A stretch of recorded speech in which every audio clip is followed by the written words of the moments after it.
Hey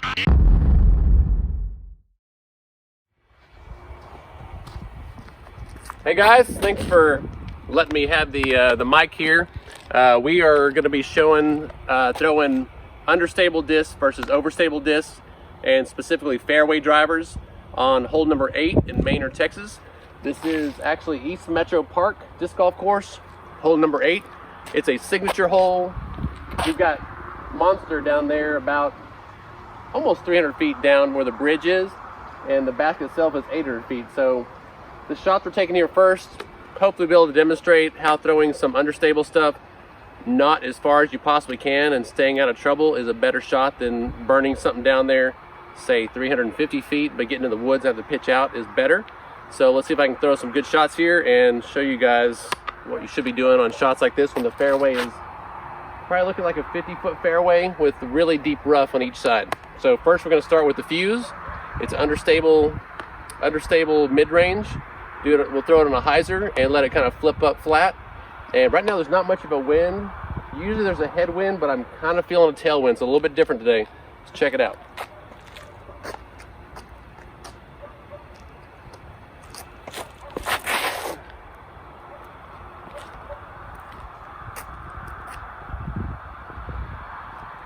That was about as good as you get on probably a 70% throw with the fuse. Stayed down the middle the whole time. You probably saw how it kind of flexed up, stayed straight. Try it again. This is a little bit less stable, so a little bit more touchy. The more understable disc you get, the more touchy it gets. So let's see what happens.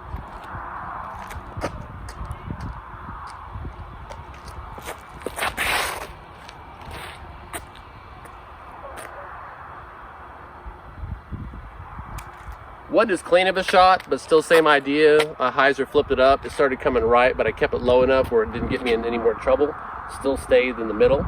I'm probably about 250, 270 down there. It is a little bit downhill. Let's jump in. This is a overstable fairway driver. These are rivals from Legacy. Still not the disc for this shot, but I want to show you how even a good shot might still get us in trouble. See if I can craft that with probably burning it flat and hard so it's a good shot, but it's going to skip off to the side.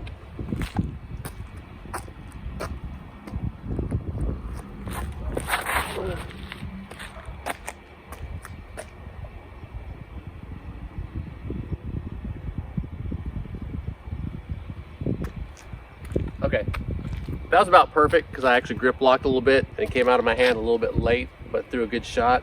So it rode the right side of the fairway like a good shot with these would be, and by the time it ran out of speed, came in, it tucked back into the fairway, so we're actually right in the middle of the fairway, right by Hadley's feet.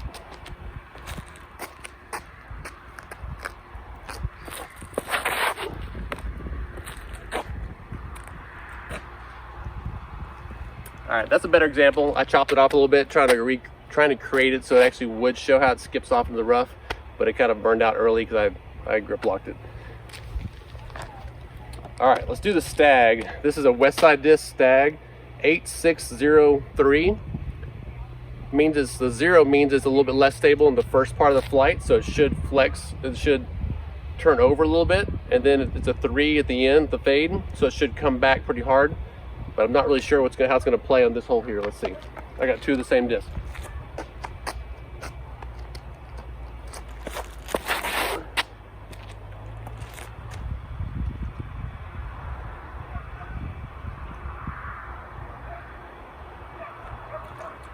All right, again, that was like the first rival a minute ago that I threw on the right-hand side, so it ended up being a good shot right where it needs to be, right by the feet of Hadley.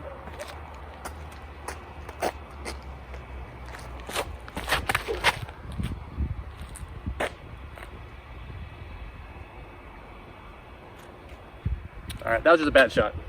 All right, now we got 2 that I think are similar, I think in flight, the Roadrunner and the Freetail. Freetail did really good for us yesterday. Roadrunner is always my go-to. And for the record, it's a 162 Roadrunner, so more flippy than other ones because it's lightweight. And I think it's a full, like a 175 Freetail. Let's do the Roadrunner first.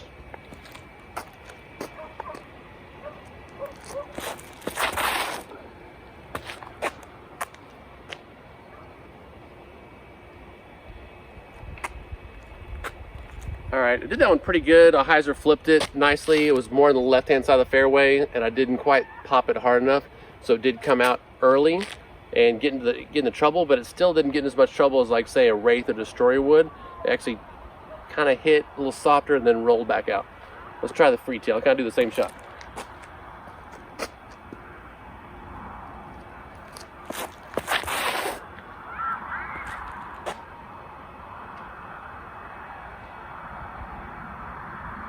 All right, that was not the same shot. Not fair to the free tail. It was kind of off the back foot, a little bit more nose up and hyzer. Not a good shot. Now I'm going to do 2 faster speed discs that you wouldn't want to throw in this hole, not without a lot of control, which makes it harder to complete this hole without getting a lot of OB, or not OB, a lot of strokes over the par. That's going to be a flamethrower and a kind of a beat-in race. So these should be about the same. I'm going to burn them really hard flat, just kind of see what happens, and hopefully I'll let them go down the center so you'll see how they'll buckle into the left.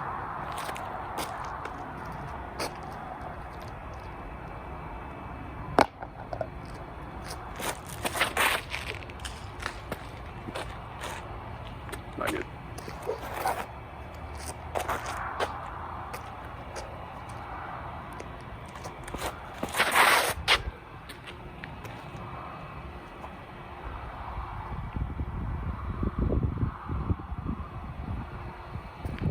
All right, that was a good example. That Wraith was not. I released it late. It was a bad shot.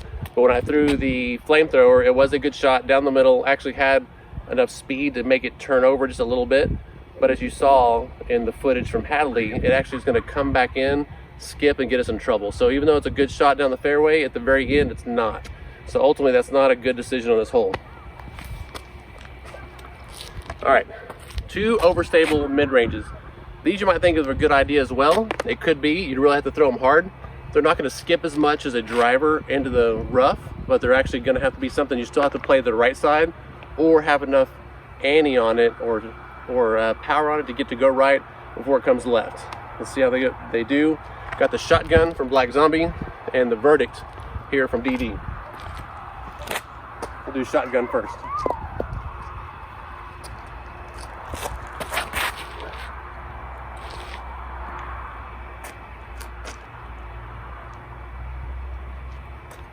That was a really good example. So I threw an overstable disc, overstable mid-range, which is the shotgun from Black Zombie. I burned it pretty good down the right-hand side, flat, straight, with a lot of power.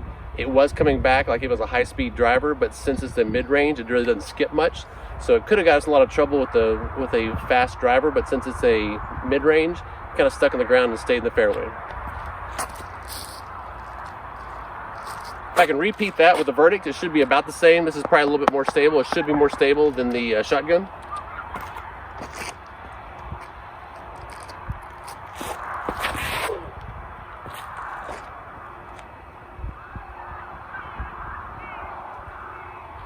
Actually did throw that about the same as the shotgun. It is more stable, so it came out faster.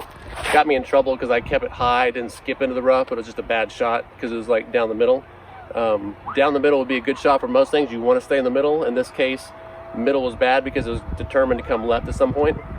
We're going to move to the last thing, which I think these should be the discs that most likely to fit this hole, if I can pull it off and throw some good shots. So we have the Leopard 3, and the crossbow. Matter of fact, we have new crossbows that just came out that we're going to be putting up for sale probably here in a couple days. We'll get them all ready, but these are beautiful. Haven't even thrown one yet. We'll check it out. But let's start with the old school, just Leopard.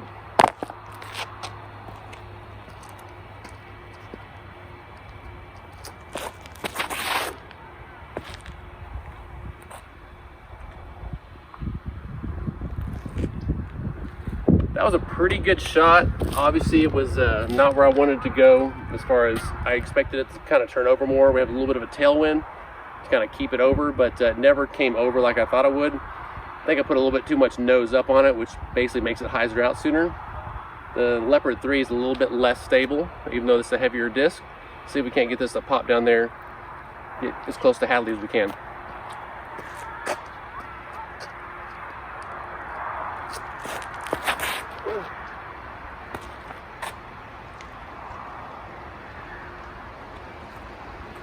Not a good example. Not giving these the right kind of love they need. All right. There's a a little bit of a crossing tailwind. All right, let's do the crossbow. Hopefully I can give a little more love to this one. I usually like that Leopard 3 a lot for this shot.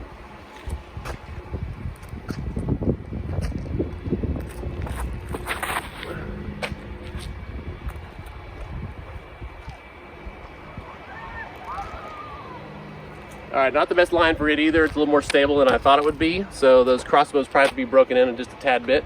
But that's the disc we have to show you right now. Get back to the boys here, back in the studio. Back to you.